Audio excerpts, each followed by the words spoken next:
और हम लोगों ने क्या किया, हम लोगों ने जो सरफेसेस ड्रॉ की, जो हम लोग को रेडीमेड सरफेस प्रॉब्लम में दी गई, उसमें ये दे दिया गया कि सरफेसेस के बीच का डिस्टेंस सेम है।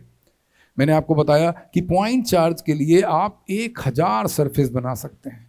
You just think a value of R over there and you will get an equipotential surface. क्योंकि अगर पॉइंट चार्ज के केस में, अभी हम लोग यूनिफॉर्म फील्ड में भी हम लोग डिस्कस करेंगे ये वाली बात।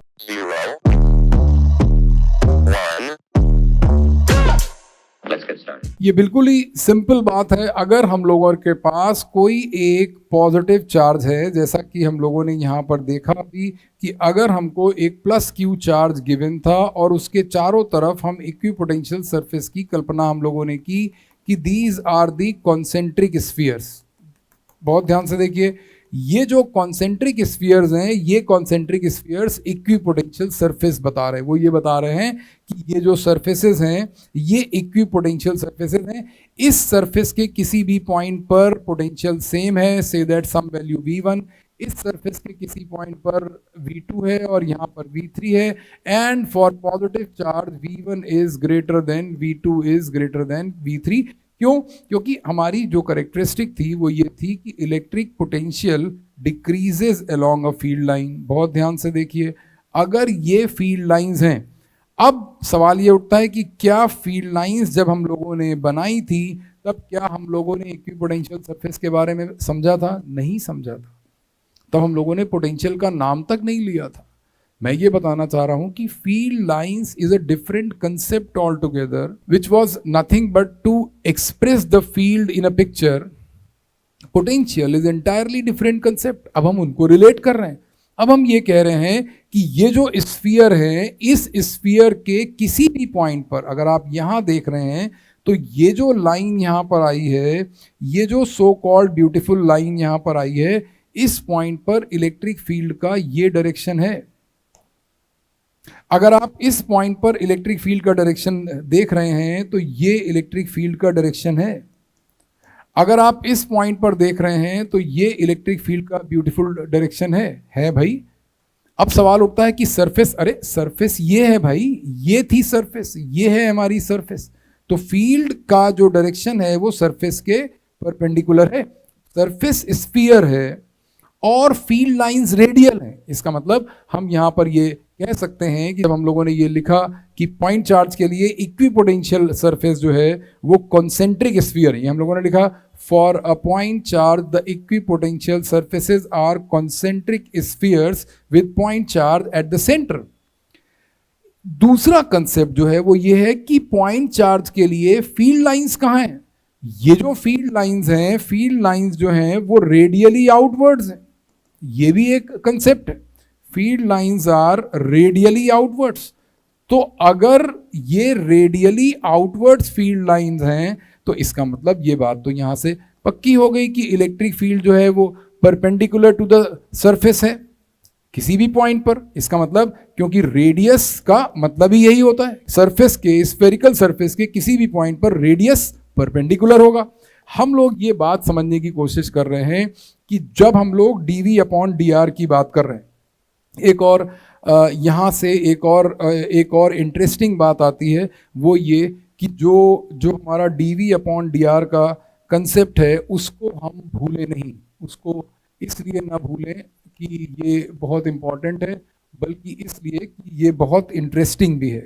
कैसे इंटरेस्टिंग है? देखिए कि जब हम लोग dV/dr की बात कर रहे हैं तो वो ये कह रहे हैं कि अगर हम लोगों ने पॉइंट चार्जेस के लिए, सपोज जैसा मैंने आपको स्लोप वाली बात बताई थी, अगर आप नहीं भूले हैं तो ये स्लोप वाली बात जो मैंने आपको बताई थी कि कैसे जो VR ग्राफ का स्लोप होता है वो इलेक्ट्रिक फील्ड होती है। तो जब हम लोग dV/dr जो है, या हम ये स्टेटमेंट यहाँ पर ये लिखते हैं कि potential gradient at a point. बहुत ध्यान से देखिए, मैं फिर से लिख दे रहा हूँ क्योंकि अभी यहाँ पर इसका एक टेक्निकल एप्लीकेशन मैं आपके साथ डिस्कस करने जा रहा हूँ कि कैसे ये potential gradient at a point, ठीक है, आपको भले ही अजीब लग रहा हो कि पोटेंशियल ग्रेडियंट मैं एट अ पॉइंट कह रहा हूँ, लेकिन ये डायग्राम मैंने आपको इसीलिए दिखाया था क्योंकि मैंने इस डायग्राम में ये बात डिस्कस करी थी कि potential gradient at a point का क्या मतलब होता है, कि जब हम term dv upon dr use करेंगे तो dv upon dr is nothing but the slope of v versus r graph.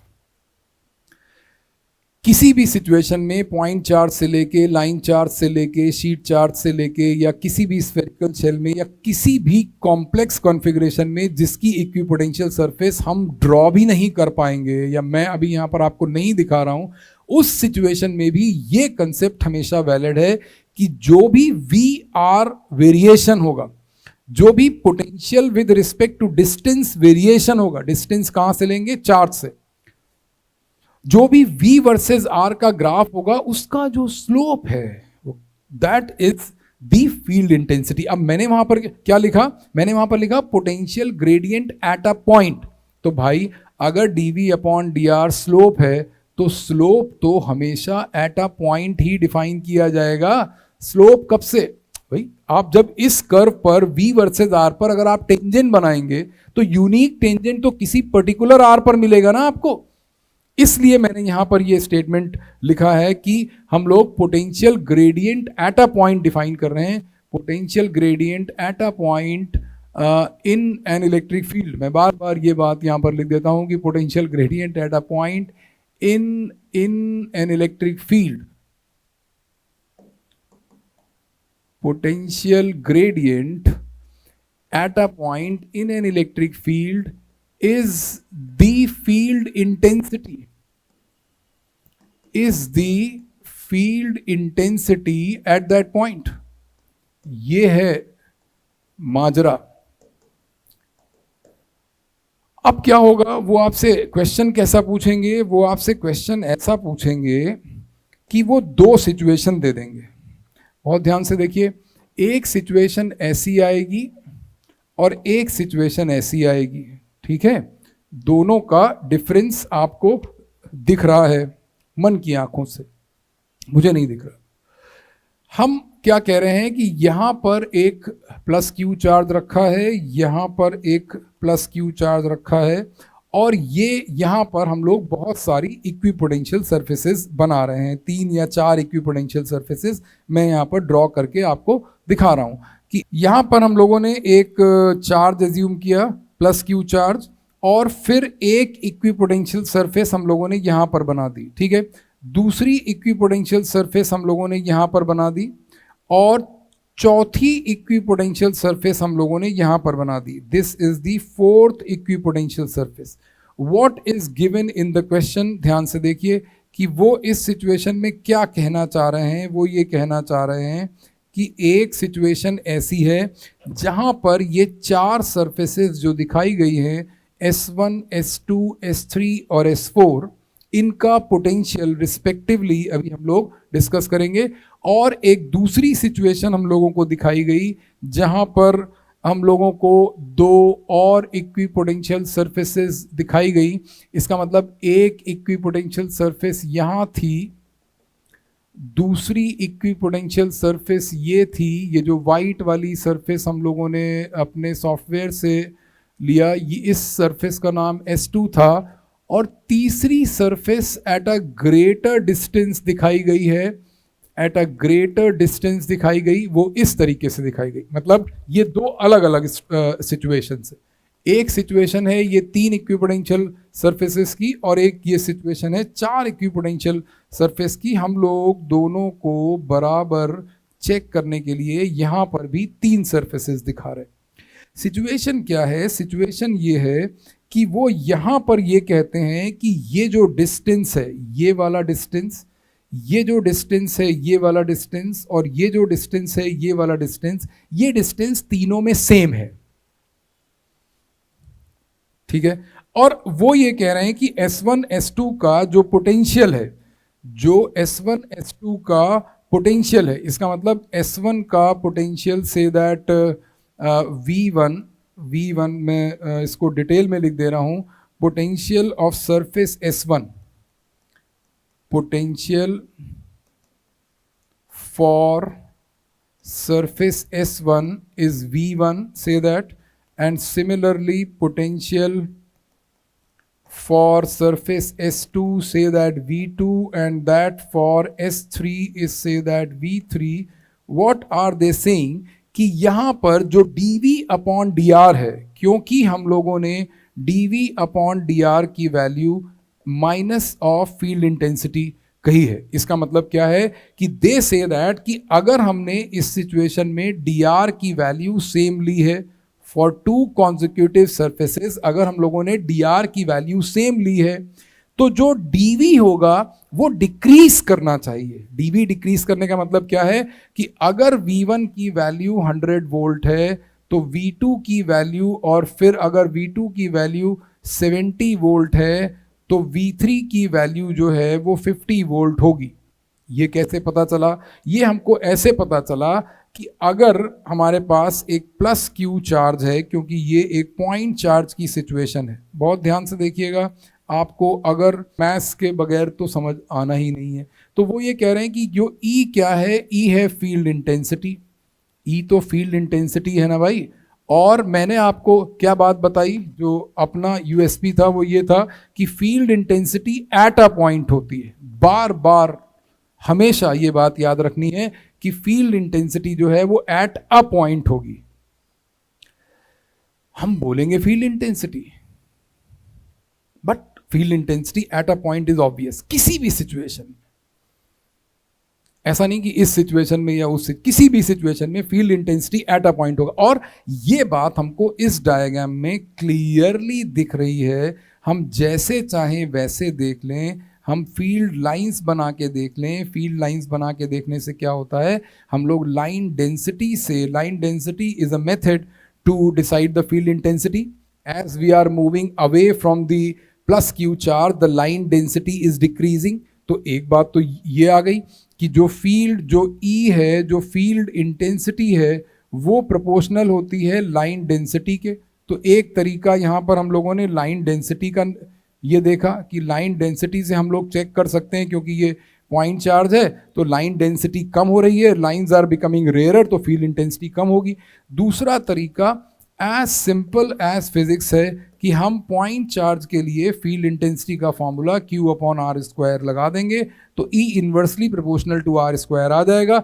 इसका मतलब इस सरफेस पर फील्ड इंटेंसिटी, इस सरफेस पर फील्ड इंटेंसिटी, इसका मतलब कि दूर जाने पर जो कॉरेस्पॉन्डिंग फील्ड इंटेंसिटीज हैं, इसका मतलब इस सिचुएशन में जो E1, E2 और E3 है वो सीधा सीधा ये रिलेशन है कि E1 greater than E2 greater than E3।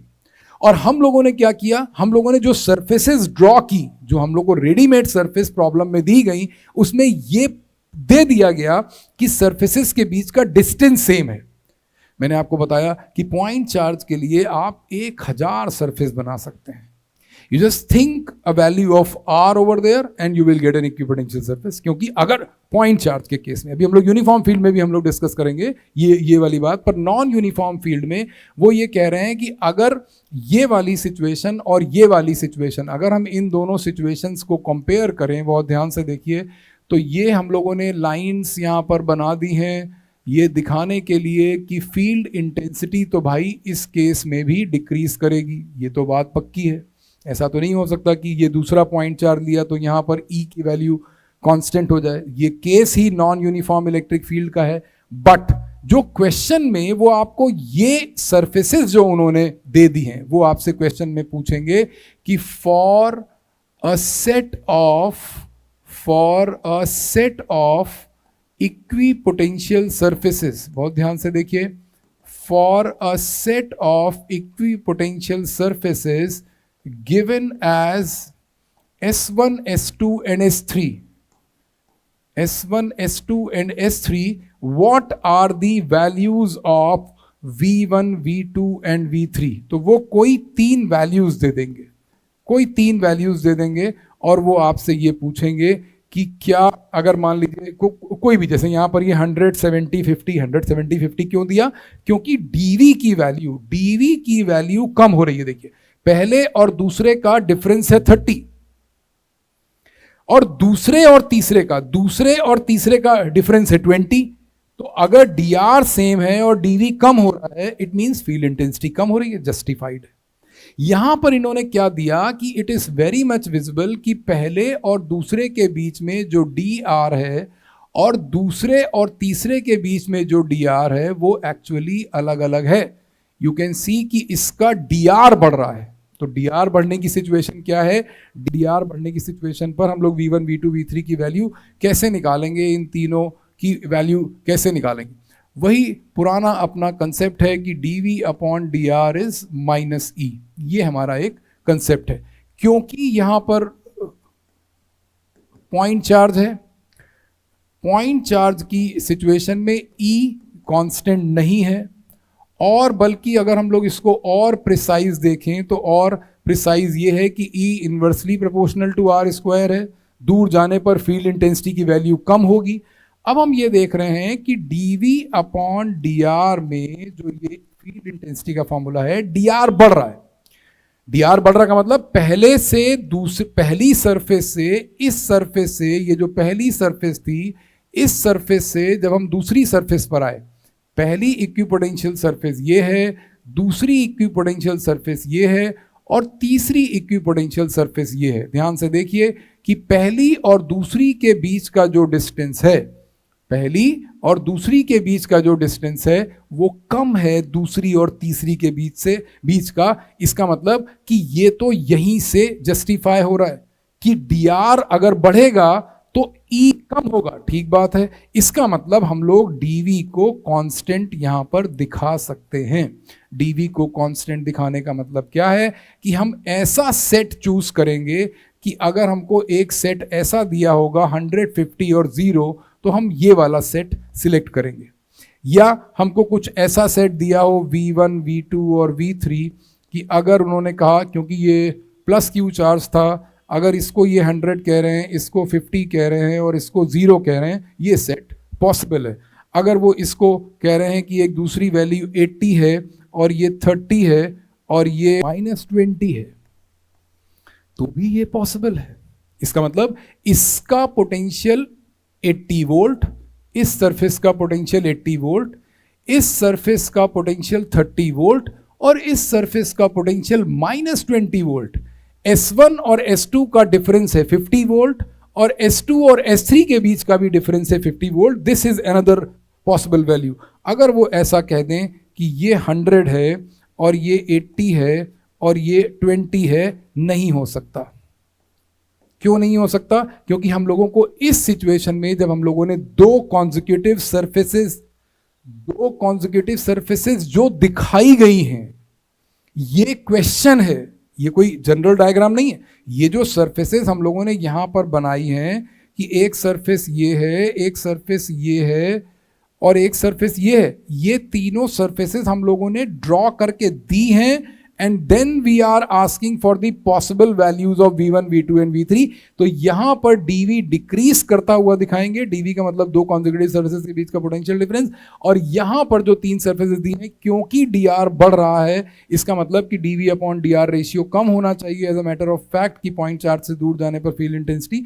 तो एक ये इक्विपोटेंशियल सरफेस का एक टेक्निकल प्रॉब्लम इस तरीके से बनता है। हम लोग इसके दो फीचर, मैं एक बार फीचर पे फिर से आ रहा हूँ। इक्विपोटेंशियल सरफेस की कैरेक्टरिस्टिक हम लोगों ने कहाँ डिफाइन की थी, ये खो गई हैं, इनको ढूंढना पड़ेगा। इसी दुनिया में सब कुछ होता है, कुछ दिखता है आंख से और कुछ नहीं दिखता है। तो जो नहीं दिखता है उसको हमको अपनी रेंज में लाना पड़ता है, या तो उसकी रेंज में जाना पड़ता है। बेटर ये कि आप उसको अपनी रेंज में ले आए। तो ये रेंज में आया तो पहली कैरेक्टरिस्टिक क्या हम लोगों ने देखी कि पहली कैरेक्टरिस्टिक ये थी कि इक्विपोटेंशियल सरफेस के सारे पॉइंट्स पर पोटेंशियल सेम होगा। वाओ। दूसरी कैरेक्टरिस्टिक है कि the work done by electric force in moving any charge from one point two another point on the equipotential surface is always zero.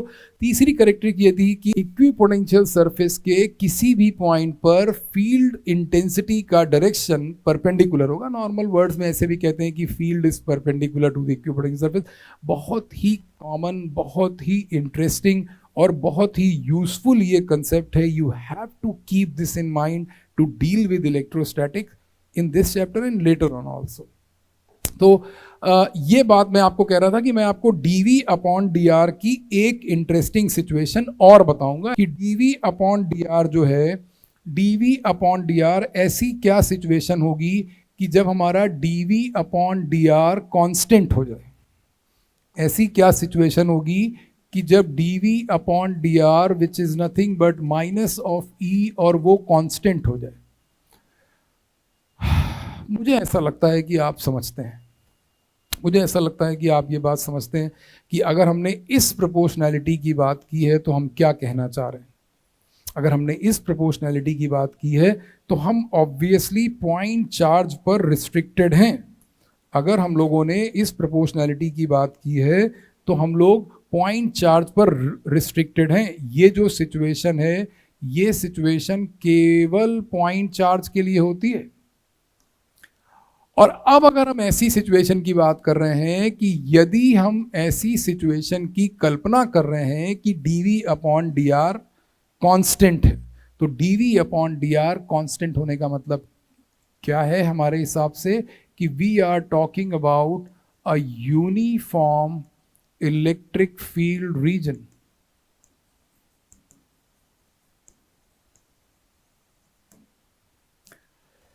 Equipotential surface के संदर्भ में हम लोग ये बात डिस्कस कर रहे हैं। यूनिफॉर्म इलेक्ट्रिक फील्ड में आपको पहले भी बता चुका हूं। अगर आप इस रूम में या किसी रूम में यूनिफॉर्म इलेक्ट्रिक फील्ड की कल्पना करते हैं, practically uniform electric field achieve करना एक रूम में एक बड़ा टास्क है, एक डिफिकल्ट एंड एक्सपेंसिव टास्क है। बट अगर हम यूनिफॉर्म इलेक्ट्रिक फील्ड की कल्पना करते हैं स्पेस में, रूम का मतलब स्पेस है, तो कोई भी दो अपोजिट वॉल्स अगर आप ले रहे हैं और आप ये कह रहे हैं कि ये वाली वॉल पॉजिटिव है और ये वाली वॉल नेगेटिव है, तो if you are expecting a uniform electric field, तो हम उसको डायग्राम में कैसे दिखाते हैं। डायग्राम में यूनिफॉर्म इलेक्ट्रिक फील्ड को दिखाने का तरीका जो हम लोगों ने निकाला था वो था parallel field lines. Parallel field lines हम लोगों ने क्यों डिफाइन की थी? पैरेलल फील्ड लाइंस हम लोगों ने यूनिफॉर्म इलेक्ट्रिक फील्ड को डेमोन्स्ट्रेट करने के लिए डिफाइन की थी कि यूनिफॉर्म इलेक्ट्रिक फील्ड है। अब यूनिफॉर्म इलेक्ट्रिक फील्ड में जो पैरेलल लाइंस हैं वो स्पेस में कोई भी दो लाइन एक दूसरे के पैरेलल होती हैं। इसका मतलब यहां वाली एक लाइन अपने ऊपर वाली लाइन के पैरेलल, इसके बगल में यहां पैरेलल, इसके बगल में यहां पैरेलल, इससे ऊपर एक पैरेलल, कोई भी दो लाइन पैरेलल है, एक बात। और दूसरा, उनकी स्पेसिंग सेम होती है। स्पेसिंग का मतलब कि अगर हम लोग आने वाली लाइन या जाने वाली लाइन देखेंगे, अगर लाइंस आ रही हैं तो ऐसा डॉट दिखता है, ये है डॉट। इसका मतलब जिस दीवार से फील्ड लाइंस बाहर आ रही हैं वहां पर हम लोग डॉट्स दिखाते हैं कि ये each field line is emerging out from the wall. If we imagine a camera which can show the field lines, and field lines are coming out from a wall and entering to the opposite another wall. So if we put a camera over here, ki field lines are emerging from this wall, and if we put a camera over here, what will happen? The camera will show some dots, because the arrow coming to the camera or arrow coming to your eye in a picture, it will actually be a dot only, क्योंकि arrow आपकी तरफ आ रहा है। और इसी तरीके से अगर हम लोग जाने वाली लाइंस देखें तो जाने वाली लाइंस हम लोगों को क्रॉस से दिखाई जाती हैं। इसका डिटेल एक्सप्लेनेशन हम लोग मैग्नेटिक फील्ड में पढ़ते हैं, क्योंकि वहाँ पर 3D की ज़रूरत होती है। इलेक्ट्रिक फील्ड में 3D की ज़रूरत नहीं है। इलेक्ट्रिक फील्ड में 3D की ज़रूरत इसलिए नहीं है क्योंकि फोर्स और फील्ड दोनों एक ही लाइन पर होते हैं, इसलिए 3D की ज़रूरत नहीं है। मैं ये बता रहा था कि यूनिफॉर्म इलेक्ट्रिक फील्ड का मतलब ये है कि ये स्ट्रक्चर हमेशा एक स्क्वायर बनना चाहिए। ये जो स्क्वायर यहाँ बनेगा वही स्क्वायर यहाँ बनेगा, वही स्क्वायर यहाँ बनेगा। So that is called uniform electric field, and then we assume an equipotential surface. इसका मतलब कि आपको इस चित्र को 3D में समझना है, ये 2D वाला डायग्राम नहीं है। ये जो field lines uniform electric field वाली हैं, इसमें जो इक्विपोटेंशियल सरफेसेस होंगी वो यहाँ ऐसे होंगी। These are the equipotential surfaces. And the thing is कि क्योंकि यहाँ पर dv अपॉन dr कांस्टेंट है, इसका मतलब कि अगर हम लोगों ने इस dr को सेम रखा कि दो कॉन्जिक्यूटिव सरफेसेस का अगर हम लोगों ने पोटेंशियल सेम रखा, अगर हम लोगों ने दो कॉन्जिक्यूटिव सरफेसेस का डिस्टेंस सेम रखा, दो कॉन्जिक्यूटिव सरफेसेस के बीच में डिस्टेंस हम लोगों ने सेम रखा, तो हमको उनका dv भी सेम रखना पड़ेगा, because we are talking about just comparing this situation this situation, ये क्या है, ये नॉन यूनिफॉर्म इलेक्ट्रिक फील्ड की सिचुएशन है। फील्ड लाइंस डाइवर्जिंग या कन्वर्जिंग अगर हैं ऐसी सिचुएशन में जहां पर सिंगल पॉइंट चार्ज की बात कर रहे हैं, और यहां पर क्योंकि यूनिफॉर्म इलेक्ट्रिक फील्ड है, पैरेलल लाइंस की बात कर रहे हैं, तो हमारा जो बाकी, जैसे हम लोगों ने, मैंने अभी आपको बताया कि ये बहुत इंपॉर्टेंट करेक्टरिस्टिक है, बहुत इंपॉर्टेंट, बहुत एप्लीकेबल करेक्टरिस्टिक, कि इलेक्ट्रिक फील्ड इंटेंसिटी का डायरेक्शन इक्विपोटेंशियल सरफेस के किसी भी पॉइंट पर परपेंडिकुलर होता है। इसमें आप देखें फील्ड इंटेंसिटी, ये क्या है, ये है फील्ड इंटेंसिटी, इक्विपोटेंशियल सरफेस के परपेंडिकुलर है। यहां फील्ड इंटेंसिटी कहां होगी, इक्विपोटेंशियल सरफेस के परपेंडिकुलर होगी। बट मैं आपको सिर्फ ये बात यहां पर बता रहा हूं कि इस केस में dv अपॉन dr कांस्टेंट होने की वजह से, अगर हम लोगों ने V1 की वैल्यू 100 वोल्ट दी है, तो V2 की वैल्यू अगर 80 वोल्ट दी है, तो V3 की वैल्यू 60 वोल्ट होगी, क्योंकि ये डिफरेंस हमको सेम चाहिए। मैं ये कह रहा हूं कि अगर ये वैल्यू 100 है, 100 वोल्ट है, ये 80 वोल्ट है, तो ये वैल्यू 60 वोल्ट यहां से आएगी। ये बात मैं कह रहा हूं कि इक्विपोटेंशियल सरफेस का क्या मीनिंग है, कैसे हम लोग इक्विपोटेंशियल सरफेस को डिफाइन करते हैं। इस बात को ये समझिए कि यूनिफॉर्म इलेक्ट्रिक फील्ड और non uniform electric field, gradient का तरीका सबसे इंटरेस्टिंग तरीका है। देखिए, एक और कैरेक्टरिस्टिक है इक्विपोटेंशियल सरफेस की, जो कि बहुत पॉपुलर है, पूछी भी जाती है। फोर्थ कैरेक्टरिस्टिक जो इक्विपोटेंशियल सरफेसेस की है वो ये है कि two equipotential surfaces can not intersect each other. Two equipotential surfaces can not intersect each other. और ये आपने पहले भी सुना है कहीं पर, two equipotential surface can not intersect each other. ये पहले भी आपने सुना। ये इसलिए पहले आपने सुना क्योंकि ये हम लोगों ने फील्ड लाइंस के केस में सुना था। और फील्ड लाइंस के केस में क्या था कि जब हम लोगों ने इस बात का एक्सप्लेनेशन दिया, प्रूव बाय कॉन्ट्रडिक्शन, कि दो लाइंस क्यों नहीं इंटरसेक्ट कर सकती, ऐसा भी हम लोगों ने देखा कि अब वो इक्विपोटेंशियल सरफेस के केस में ऐसा मान रहे हैं कि सपोज ये एक कोई सरफेस है और यहाँ हम लोगों ने कोई दूसरी इक्विपोटेंशियल सरफेस ले ली, तो कुछ इनका एक इंटरसेक्शन पॉइंट आएगा कि this surface is S1 and this surface is S2। तो इंटरसेक्शन में क्या होगा कि यहाँ पर S1 के परपेंडिकुलर जो फील्ड होगी वो इधर होगी, S2 के परपेंडिकुलर जो फील्ड होगी वो इधर होगी। सो इसका फिर से यही एक्सप्लेनेशन है कि two surfaces are intersecting, so at the point of intersection there will be two possible directions of field intensity which is not possible। यही हम लोगों ने फील्ड लाइंस में किया था कि दो लाइंस हम लोगों ने ऐसे बनाई कि एक लाइन ये है और एक लाइन ये है। लाइंस का कंसेप्ट फील्ड को दिखाने के लिए था, इक्विपोटेंशियल सरफेस का कंसेप्ट पोटेंशियल को दिखाने के लिए है। ठीक है, तो इन्होंने कहा कि यहाँ पर एक टेंजेंट होगा जो कि फील्ड इंटेंसिटी लाइन 1 के परपेंडिकुलर इधर दिखाएगा, लाइन 2 के परपेंडिकुलर फील्ड इंटेंसिटी इधर दिखाएगा।